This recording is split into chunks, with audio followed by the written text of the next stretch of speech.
Hey folks, so today's video is about my new lazy enhancing calculator. So basically it's a separate calculator to this one that I used to use. This is going to still be active. I'm still going to update both sheets because this can still make more profit on higher tiers.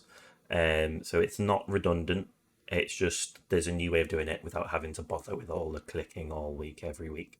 Um, so before I get into the new lazy calculator, I'm just going to go over what it's using, just so that you know. So it's this crystallized despair.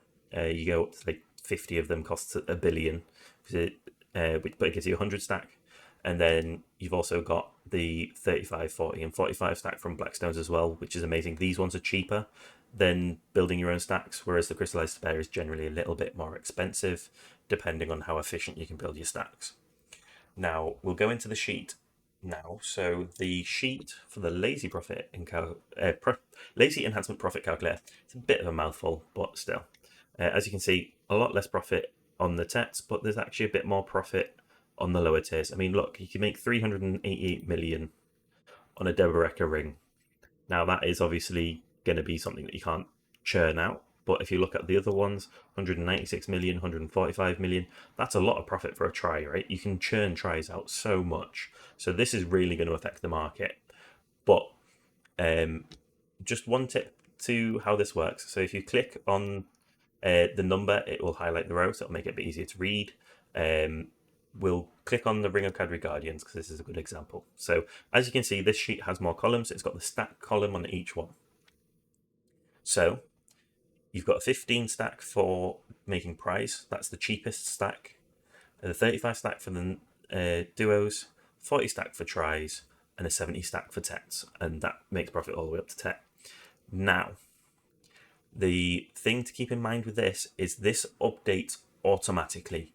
If it finds that there's a cheaper way of making it, it'll tell you to use the different stack. That's why they've all got different stacks here. So basically, the way that this works is whenever the base price of the item changes, it updates this column because it's pulled from the actual calculator, which pulls it from the price list. And then it basically works out what's the cheapest enhance by doing the maths. So if I scroll up, because I scrolled down a bit, you've got your applied stacks here, and then you've got your base chance that you set here. You put your black star cost and your despair cost here. And then this is your tax that's pulled from the enhancement profit calculator like before. So you don't edit that value because you edit it here. And then basically it works out the cheapest one. So it works out the cheapest in this row. And then it pulls through the percentage. And then it pulls the stack cost and what your actual stack would be. So you'd use a 25, but it would be a 29 stack with the base chance of +4. And then it tells you the cost of buying that item and the cost of the cheapest enhance. And then this comparison, I've decided this is where it is going to put the one where it's cheaper for min or buy. So this is where it puts that. So either way, you've got the cheapest value in here, which is what it'll use for the next stack. So you'll use that and one base. Then the next one will be using that and one base to make the try. And it works out the cheapest percentage with the cost of the stack to continue.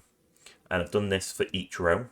So I can add more rows if people request, but it's a bit of a chew on. It'll take a little while to get live. So then the other thing is you can rename these to whatever accessory you want. So just like literally, I could just put ogre ring again here and it would be completely fine. Ogre ring, and then bam, same values because it's the same thing. And then just undo that, and then it's back to that thing. So as you can see, it updates everything. It changed the stacks, all of it. Now, um, if there's any accessories you put in that don't work, let me know. I'll get them added into the sheet. It's most likely newer accessories. I haven't actually added them into the price sheet, and that's all it is. It'll be a quick update. Now, the way that this works, as I said, is it works out the cheapest option. So, for example, here it's cheaper to buy the pry. So therefore, all the maths afterwards are working off buying your pry to make it. So for example, this one is actually cheaper to make, but sell. I was trying to. Here we go. So here you can buy pry to row belts. I know it's cheaper. I was looking at the wrong row again. That's why you always select the row to have a better look. Generally, if you're buying the first tier, it's not profitable, but still. So this is a very profitable thing to be doing, considering how lazy and efficient it is. It's definitely something that I'd recommend people do. I mean, you don't have to do all the fail stacking. You can still get most of the profit, if not more profit, to be honest. Especially considering how quickly you can churn these out in comparison. So I think that's everything that I need to discuss. If there's little bits that you don't understand, I've already made videos on it. So for example, this is actually without doing pre-orders. If you put pre-orders in, the whole sheet changes. I mean, just look at the amount of more profit that you can make. I mean, it gets insane on Devos, but you can't really pre-order Devos. So that's everything. If you've found this helpful, please like and subscribe. And the description has the link for this as well, forgot to mention. And thank you for watching. Ciao for now.